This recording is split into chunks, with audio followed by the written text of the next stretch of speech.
Fish on! Fish on! Fish on tayo. Fish on.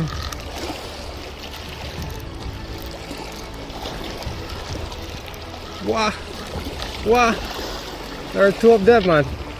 See this? Wow! Two of them. Upper tsaka maliit na grouper. Yung nahuli natin ngayong araw. Kulit lang siya. Ito siya.